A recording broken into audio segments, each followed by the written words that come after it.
Hello everyone, how are you doing? I hope you are doing great. It's me Zikri and here I will be your linguistic teacher. So what I'm going to discuss today I'm going to explain about pragmatics. Pragmatics, as you know, that it is one of linguistic branch. So when you study linguistic, there will be many things to discuss, to be talked about, and pragmatic is one of them. So before we start, I want to make sure that you already know what is pragmatics. Pragmatics is a branch of linguistics when we study about the unliteral meaning of a word or sentence. So it's like we are trying to figure out what is the hidden message between a word or sentence. So that is pragmatics. We try to discover what is the real meaning of this sentence. What does someone mean? What does someone mean by saying something? So that's what we learn at pragmatics. So actually, pragmatics has a lot of branches, but what I'm going to talk about today is about micro pragmatics. So what is actually micro pragmatics? In short, every branches in pragmatics is divided into two things, into two classification. The first one is micro pragmatics and the second one is macro pragmatics. So, and what I'm going to talk about today is about the micro pragmatics one. Okay, and there are 6 branches of pragmatics. So the 6 branches are classified into micro pragmatics. So what are they? Here we go. Okay, there are six discussion or topic that we learn in my micro pragmatics. The first one is context, and then there is reference, and then there is conversational implication, there is pragmatic principle, there is speech act, and also conversation analysis. So these 6 topics, these 6 themes are things that we are going to talk in micro pragmatics. So let's go to the explanation. The first one is context. Context is something that may change meaning. Okay, so what is actually context? Context is anything around a utterance, both on paper and in the situation. Well, if we have a utterance, if we have a sentence, if we have someone's quote, okay, the meaning can be changed depend on the context. So that is what makes context is interesting topic, because it can change a word's meaning. A word's meaning, a word can have more than one meaning depend on the context. So that is context. Anything around a utterance, both on paper, if you're reading a book, newspaper, or a script, the context will be on the paper. It is the written context. But if it is you quote a word from movie, of course there is no paper on it. So that is the context of situation. Or if you talk face to face directly with someone, of course there will be also context, but not context on the paper, but situational context. So there are 2 contexts: context on paper and context in the situation. So that is context. Context is anything around a utterance that can change the word's meaning. Okay. For further explanation, for example, I have a sentence, I have a utterance. He is wise, right? Okay. So this is a very simple sentence, simple utterance. He is wise, right? So someone is trying to convince others by saying he's wise, right? So this guy talk about someone else. Okay. On the paper context, just let's assume that let's say that this utterance is on the paper. It is written on the book or in the script. So there is a script and then it is written, he is wise, right? Said by someone. Okay. And then later we are also going to talk about the situational context. On the paper context, he is wise, right? Okay. That is why you left me for him, said Tom to his ex Catherine at their school homecoming. So I want to explain about the situation of this utterance.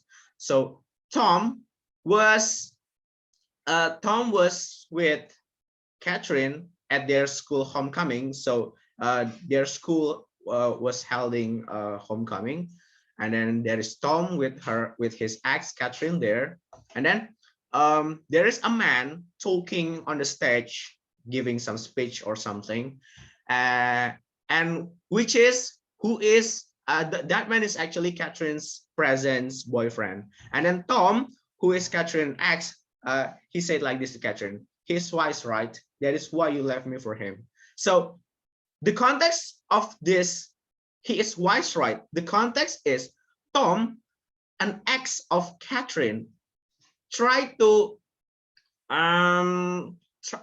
try to talk, try to menyindir to Catherine bahwa, oh, he's wise, right? That is why you left me for him. So it is not a compliment. It's not a compliment. It is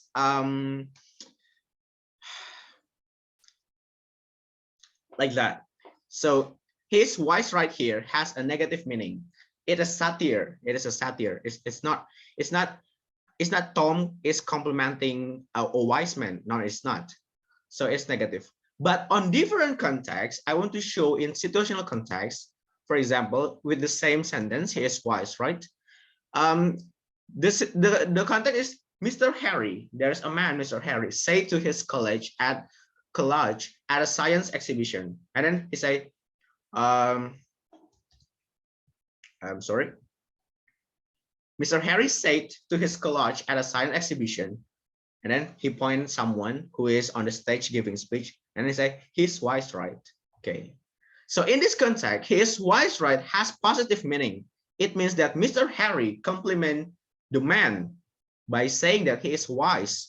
But from the first example, his wise, right, is for sarcasm. It's not for complimenting. It's not for praising. Okay. We have different contexts. The first one, the context is Tom. There's a man was talking with his ex, and then in the second one, there is a teacher. Who is proud with his student and he said to everyone, he is wise, right? Because he is my student. He was my student, like that. So he is wise, right? Can have positive meaning, but also can have negative meaning, depending on the context. So that is the context. Anything around the utterance, either physically that can be written, or based on the situation where the utterance is spoken out, like that. And then we have reference. Reference show that a word on the paper or a word that someone say, every single word, every noun, of course we are talking about noun, every noun is not just a noun. It is a representation of an entity on a piece of paper. Okay. We are going to talk about the definition first. What is actually reference? Reference is entity in physical world that is represented in utterance. Okay. The easiest example, or the most simple example to describe a reference is about pronoun. For example, when I say, I met him. Who is him? Is he someone? Is it Tom? Is he my grandfather? Is he my friend? Is he my uncle? Who is him? So using him, it means we already use reference in our sentence. The him represents something else, someone else. That's the pronoun. We already learn about pronoun. I mean, pronoun is, we learn it from elementary school, right? That's pronoun. But actually reference is not only about pronoun. When there is a pronoun refers or represent a definite pronoun, a definite noun or something, but it can be more like that. Okay. Next. Okay, for example, I have sentence, this one. I met Tom yesterday at Wendy's. Okay, I met Tom yesterday at Wendy's. Here I use two reference. The first one is Tom, and the second one is Wendy's. Okay, why reference is important? As the definition before that I give you guys, reference is the representation of a word on a paper or from someone's mouth that represent an entity in the real world. When I say Tom here represent who? who is a figure that represented by Tom? Is it Tom Cruise or Tom Hardy? Which Tom? Okay, so one of them, either Tom Cruise or the Tom Hardy, is represented by Tom in my sentence. So there is reference actually. Okay, and reference is very important because if we have if we make error in reference, we will make mistake. I met Tom. Who is Tom? Tom Cruise or Tom Hardy? If we have misunderstanding, it will have a big impact, right? We have to know who Tom really is, Tom Hardy or Tom Cruise. And the next one is Wendy's. Which Wendy's that I mean? Which Wendy's that I'm talking about? Wendy's Chagur or Wendy's the restaurant? Which one? It is very important to know the reference, the representations in the real world of what's on our sentence. It does matter like that. And then next we have conversational implicator, something behind words. So implicators mean hidden meaning, and conversational means conversation. So conversational implicator, it is indirect meaning of a utterance or hidden meaning in conversation. Okay. If you realize that actually when we are in conversation, when we are in dialogue, when we are talking with someone, we often saying something, but actually we don't mean to say it literally, but we have hidden meaning about it.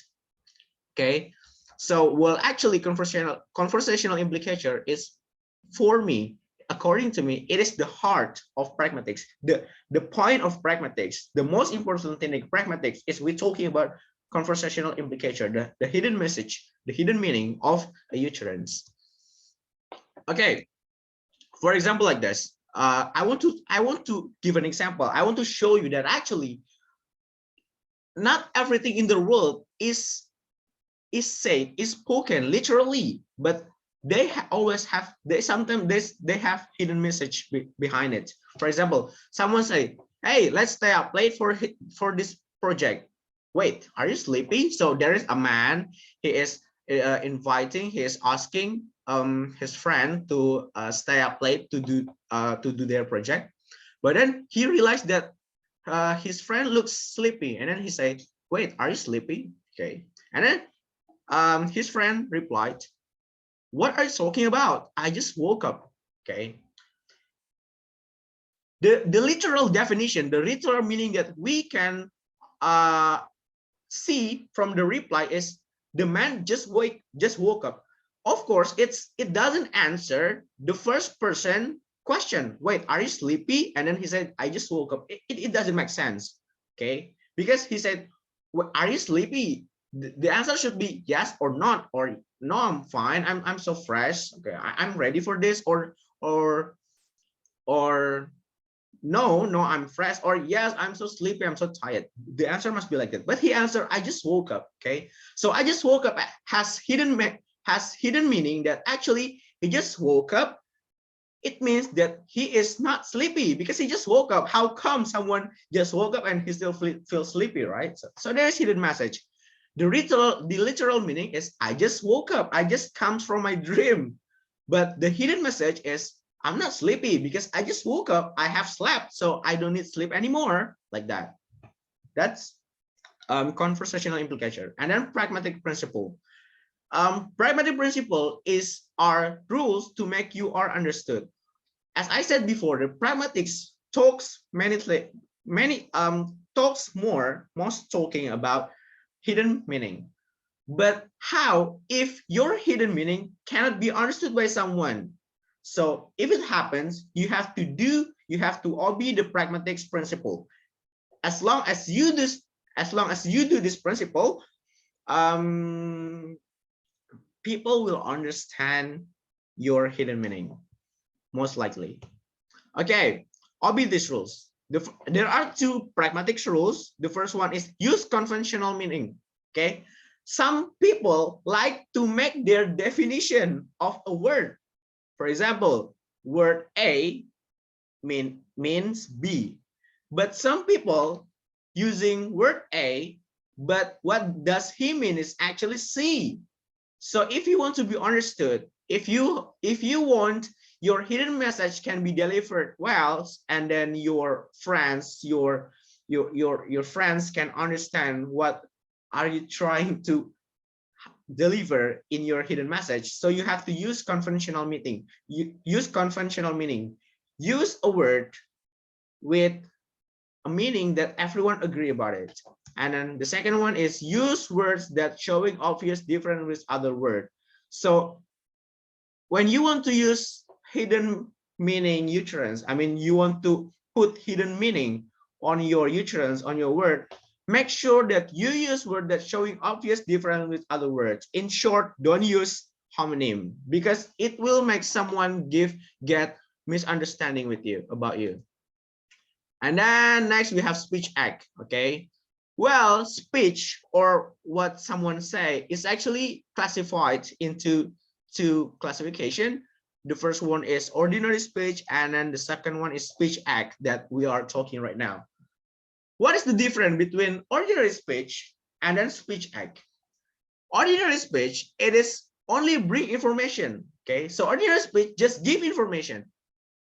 It's different with the speech act because speech act first followed by related action by the speaker or expecting action from interlocutor. Okay, so have you understand? So ordinary speech just give information, and then after give information, it's done. Okay, nothing happens, or if something happened, it doesn't relate to the speech. But in speech act, when a speech act is a speech that followed by related action by the speaker, or the speaker who say that expect the interlocutors to do something related to the words, to the utterance, to do what he say. Okay, I will give you an example. If a teacher is explaining in front of the class and then he say 4 plus 4 is 8, he just give that information. He just teach that. He just let his student know about 4 plus 4 is 8. And then he doesn't ask, he doesn't insist anyone to do anything about 4 plus 4 is 8. So that is ordinary speech. But speech act, for example, when I say, let me help you, of course, after I say, let me help you, I will do something, right? It's impossible. I will say, hey, let me help you, and then I do nothing. So why should I say, let me help you? Okay, when I say, let me help you, and then I will carry your bag, I'm carrying the bag because I say, let me help you. So that is what is called by speech act. It is a speech that followed by related action. It's followed. Or I expect someone do something after I say something. For example, when I go to the cafe and I make an order, can I have 2 medium cappuccino? This is speech act. This is not ordinary speech. Why? Because after I'm saying this, I want the cashier or the waiters or the waitress make my order. So it's expecting action from interlocutors. Easy, right? And then we have conversation analysis. Okay. When we want to figure out what is a hidden message from a utterance, of course, we have to analyze the conversation. The question is like this: what to analyze? What we have to observe? Okay. So actually, there is a linguist called Dale Himes. He invented a speaking grid. Okay, here it is. This is 8 aspects to analyze from a conversation. So by analyzing this aspect of a conversation, you can figure out, you can find out what actually someone means in their passage, in their utterance, in their speech. Okay, the first one, there is situation. What is a situation? Situation is the physical location where the speaker speaking, the temperature, okay, where is it? How is the condition? Okay, the physical aspect where the conversation is happening. Is the conversation happened on restaurant? And how is the restaurant? How is the temperature? Is it noisy or quiet? So that is situation, the physical situation of a conversation where the conversation happens, that situation. And then participant is who is speaking and who is the interlocutors. You have to analyze. because a word can have different meaning when it is said by two different persons. Okay, I will repeat it. A word can have different meaning, can have different hidden meaning, okay, when it is said by two different persons. That's participant. And then ends. Ends is the purpose or the reason. What is the purpose of that conversation? Is it to persuade someone? Is it to entertain someone? Is it to what is it? Is it to giving a speech? What is the purpose? What is the reason? That is ends. Okay. And then there is act sequence. Act sequence is the speech act, and the order. We already talked about speech act before. And then the next we have key. Key is the tone, the manner, the delivery, how he behaved when he was talking, his gesture, his eyes, and then his tone, his intonation, his volume. You have to analyze it because different tone can have different meanings, right? For example, like, are you okay? It's different with, are you okay? It's different. So you also have to analyze the tone, the manner, the facial expression, like that. And then there is instrumentality. Yep, instrumentality is the media. The media of the conversation. Is it using phone, in phone, or in texting, WhatsApp, DM, Instagram, or at direct conversation, face to face, meet each others in the same place? Or is it in presentation? Is it teaching? Is it a parents schooled their children? Or is it religious, anything else? So that is the instrumentality. You using what? Using phone or using paper, or you talk directly, or using Zoom, like that. And then we have norm. Norm, if the social rule of the conversation, of course, in a conversation, there is some social rules, like you cannot talk about it because this is taboo or something. So that is norm. Norm that that is happened, or that it should be done in that conversation. For example, yeah, there's taboo things that we cannot talk about, and so on. And then the last one we have genre. Genre is the type of speech. Is it gossip? Is it jokes? Is it religious lecturing, or small talk, or a man tried to flatter a girl, something like that? That's the genre. So these are 8 aspects to analyze from a conversation. When you already analyze all of them, you can get exact, precise meaning, hidden meaning of a utterance. That's it. Okay, that's all for today. So that is our pragmatics discussion. We talk about micro pragmatics, and there are 6 of them, and I have explained about it. So I hope for you who is interested in linguistics, or for those who is learning about pragmatics, hopefully it can be helpful for you. You can understand about micro pragmatics. Okay, see you next time. Goodbye.